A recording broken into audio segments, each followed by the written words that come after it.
also have a number of ecological restoration projects in here. We believe that, as was talked about earlier tonight, that certainly part of the solution is out in the water.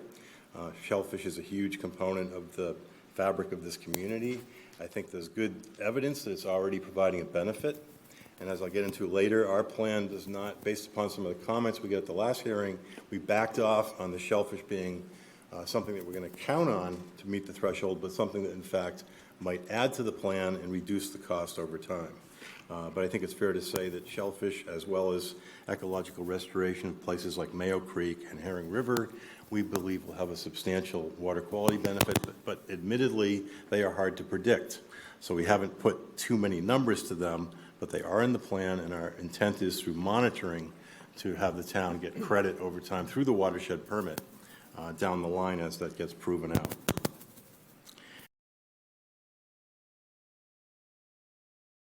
And a little bit more on the shellfish. I mentioned before, we're not proposing upfront credits, but these are just some projections which I had in the earlier plan, that if you continue on the existing rate, you may get as much as another 2,000 kilograms per year reduction. If shellfish landings continue at half of that rate in the future, you get about 1,000 kilograms over the 20-year period. And of course, if the shellfish landings stop growing and stay level, then obviously we have the credit, we have the amount removal that we have today. I did a quick calculation to kind of just compare that in terms of cost savings. So if in fact you did have more shellfish growth, and if in fact through the watershed permit that translated to less, let's say, IA systems going in the ground, there would be some pretty substantial cost savings to the town. And this chart here shows it would be in the range of perhaps $10 to $20 million over the 20 years. So it is significant if in fact that happens. But as we all know, there's a lot of variables there. I think it's fair to say we shouldn't count on it. But again, when we sit down to do the watershed permit, we'd like to make sure that those credits are potentially available going forward. And I'm going to stop here, but I do want to flag that we have,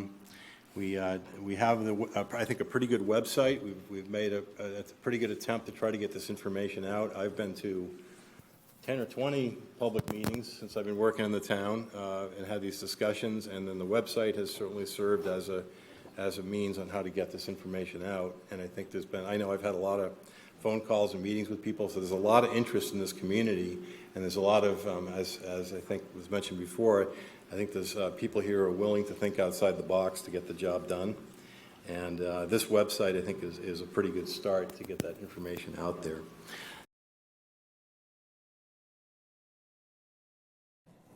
So I have a couple. So I know it's kind of partially addressed in the revised table for Scott, but in the GHD table, you have Loagy Bay, a shellfish harvest equivalent to a net reduction of 675 kilograms of nitrogen. For the purpose of the watersheds, Loagy Bay is the inner portion. It starts at the point. The bottom there is owned by the South Wellfleet Marsh Trust and the Audubon Society.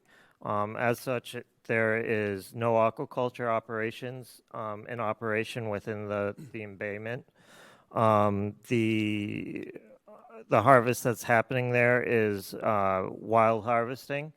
Wild harvest numbers have been declining over a period of time. A lot of that has to do with demographics.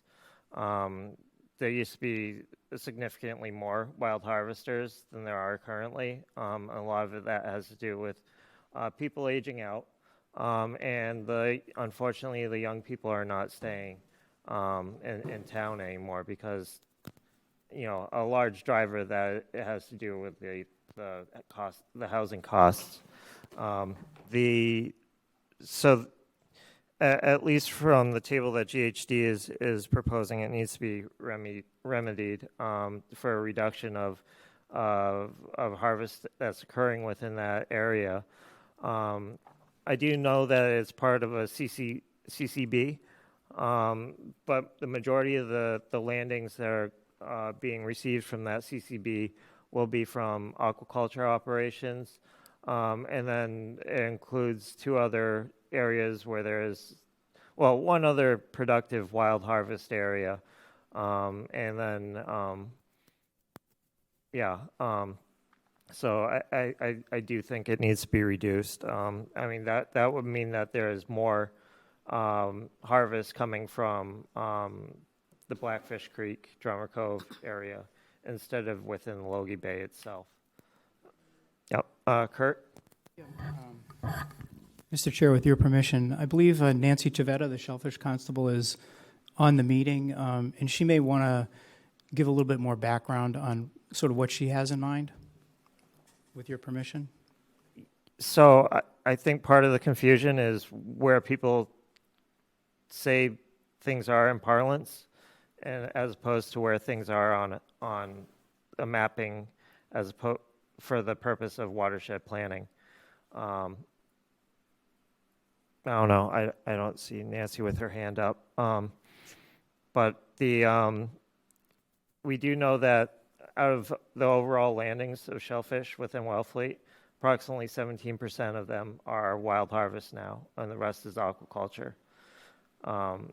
So if we're saying that there's, this embayment, the only possibility is wild harvest, it's significantly smaller than aquaculture.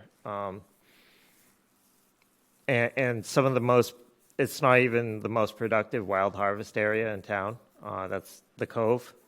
The second would be the Herring River.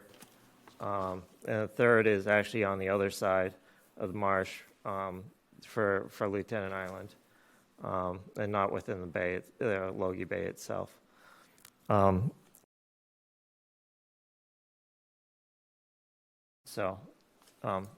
DeVasto?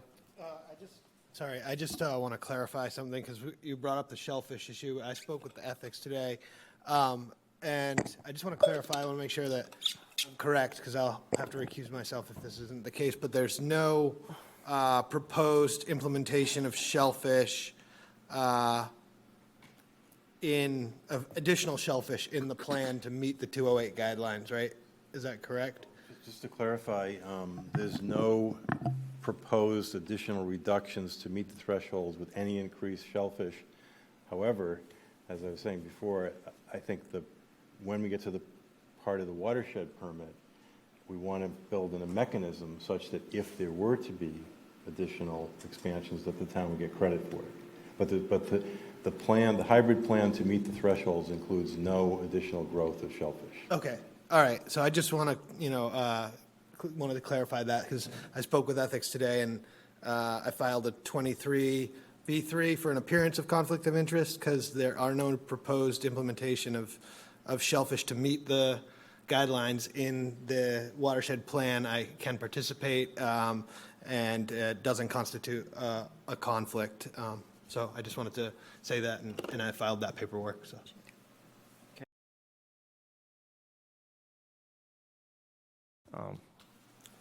Curt? Yeah, Nancy did have her hand up there.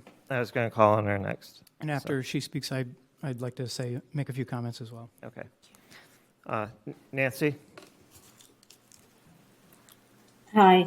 I guess I had a question about the 5-year rotating closure plan with propagation inputs that Assistant Constable John Mankiewicz and I spent a couple of years working on with Scott and his fellows. And I thought when I read through the packet, it referred to the appendix, and the documents weren't part of the packet as in the appendix. So I'm just wondering, I thought that the work that we had done over the past couple of years to develop a program to do shellfish propagation inputs and rotating closures were going to be added into the plan. We just weren't going to count the credits until monitoring demonstrated that we could. But then Mike just said they're not included, so I'm not understanding. I just wanted to ask some clarity around that. Sure. Scott? Yes, Nancy, thanks for the question, and it will be included as an appendix. It just is not in there right now, but as I mentioned, the intent is to include it. And again, just to clarify, there is no credit being asked for up front for shellfish growth, but as I also said, we want to reserve the option such that if it occurs, and I think the plan that you developed is a very good plan to perhaps get the town down that road, that the town would get credit for it. So the simple answer is I apologize for not being there now. I frankly wanted to get the report out so that the town would have some review time. There are a number of appendices that I plan to add to it and more details and whatnot. But so my apologies, Nancy, for not having it in there for tonight's meeting, but I certainly will include it. Okay, so I'm just, if I could ask, I have two other quick things. So one,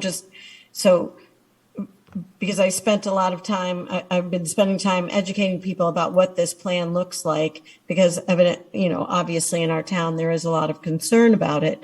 And so the propagation plan that we put forth will be included, am I understanding that correctly, as part of what is going to be included as efforts in the watershed permit, but we won't count the nitrogen mitigation until we actually see it.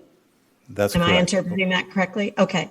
And then and Scott, correct me if I'm wrong, because you and I discussed this last week, but the division, Ryan, were you referring to the division of 675 and 675 equally between Blackfish and Loagy? Yes. Yeah. So Scott and I actually worked on that, and the state looks at about half of the aquaculture farms on the Lieutenant Island side, and all of the aquaculture farms on Old Wharf Point as Loagy Bay, like they're categorized as Loagy Bay. So I counted that production, and then we came up, I think it was 35-65 split, 35 for Loagy and 65% for when you divide up the CCB 14 landings, we would put 65% into Blackfish embayment and 35% into Loagy, if I'm remembering our calculations correctly. And that was based on the farms that are in those two locations, the size of the farms, and the difference in wild harvest. So I hope that is Sure. makes things a little more clear. All of those farms are considered part of the Blackfish Creek embayment and are not considered part of the Loagy Bay embayment. There's a difference. This is where there's a difference between what we say, where something is and where things are in terms of where the subwatersheds are. So I should be looking at the maps that define the subwatersheds in those maps are the maps I should be looking at. Yes. Okay, thanks. And so I did provide Scott with maps from the department of where the shellfish licenses are located, and none of them are located within the Loagy Bay subwatershed. Okay, gotcha. Thanks for that Mr. clarification. Chairman, just for clarification, I did make that change relative to our conversation in the report, but it is not in the GHD table because they did not get in time. So it's and I would add that this is a pretty minor change in terms of kilograms. I don't think it. My opinion is it does not affect the outcome of the plan in any substantive way, but I think we should get it right, and I agree with you 100%. So those numbers have been fixed in the main text of the report. I was not able to get them to GHD for the table, so I think that's what you were focused on was the GHD table. Okay. Thank you. Yep. Mr. Felix? Yeah, just a couple of quick comments. I kind of want to try to take us to a little bit more of a bigger picture view on this. I think there are a lot of moving parts with respect to this plan. Obviously, the Clean Water Advisory Committee, formerly the Wastewater Committee, has been working on this for about 12 years. There have been 6 Board of Selectmen chairs since I started this process. I've been through 6 town administrators. My hair was brown when this process started, honestly. There's things in here I don't like either, and I don't want to, publicly criticize what I think is a lot of good work. Frankly, one of the things that I've always been concerned about is the major problem in Wellfleet Harbor and any embayment in the southeast coast is eutrophication. It's an excess of phytoplankton.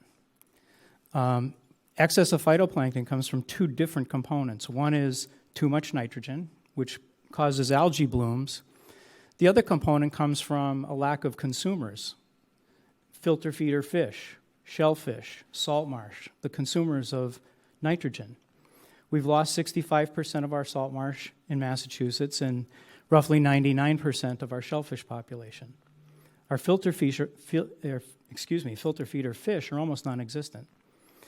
So what the other kind of observations I want to make is the iteration that Scott presented back in November was about $30 million less than the iteration that we're looking at today by including a downtown sewer system. So the cost just by doing a hybrid system and adding a sewer system, the cost has now gone up $30 million.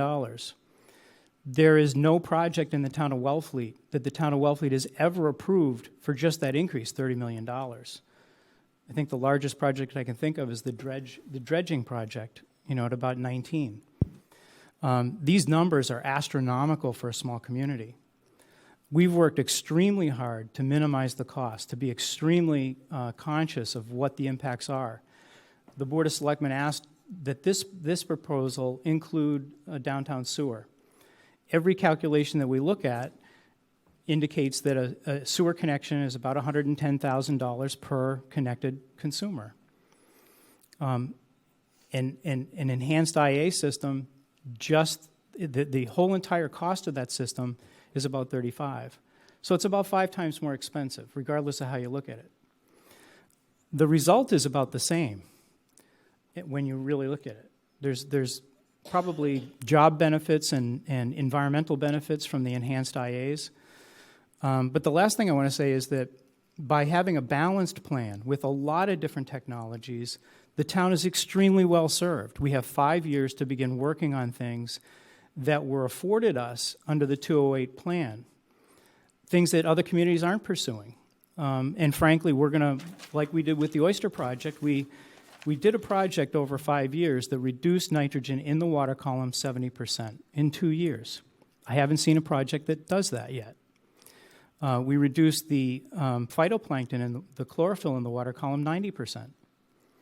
That allows eelgrass growth once you start to get sunlight penetrating the water again. So there's multiple ways and multiple things that I think we need to do in order to solve this eutrophication problem. And this plan incorporates those. It's very, very smart. The last thing I'll say about it is that Boston, New York City, Chesapeake Bay, they've all sewered about 125 years ago. They still have eutrophication problems.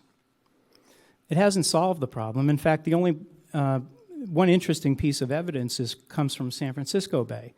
San Francisco has about the same nitrogen input as Chesapeake Bay, but no eutrophication problems in San Francisco Bay.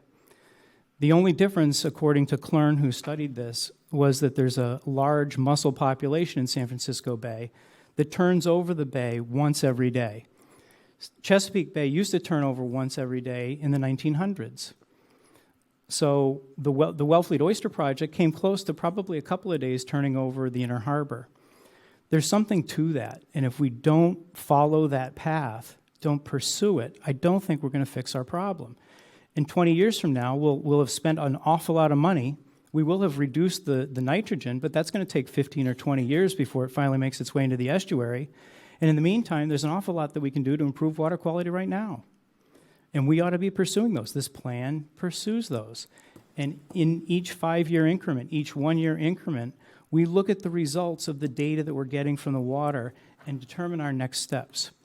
So what I hope we can do is begin the process of moving forward. And we're going to continue to debate every single item in this plan as it goes forward, both publicly and in these kinds of meetings, and then, among DEP staff and town staff, and our community at large. But up till now, the town has passed 9 wastewater-related articles for about $3.5 million. The town has made a phenomenal commitment to solving this problem. We as a committee have held over 250 public meetings. We've had 5 public hearings, 2 with DEP. We've received about $327,000 in grants along the way for various parts of this plan.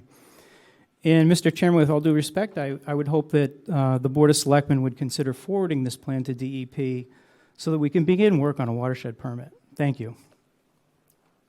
Okay. Millie, what are you looking for in terms of a submission? I think we've been working throughout this process for a few years now, just providing the town consultant with feedback regarding what needs to be in. I believe that you're ready to submit this plan.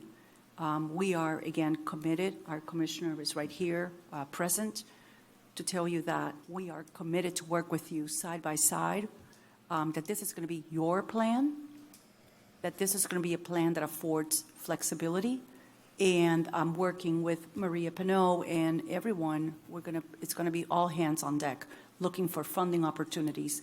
We have constant communication with US EPA. We have constant communication with entities that have funding. But we are really anxious and excited to move forward this process. There's been a lot of work, and I think we need to seize on the momentum right now. I respectfully submit those comments, Mr. Chairman, and thank you. Thank you for affording the opportunity to be here tonight to enter into this dialogue.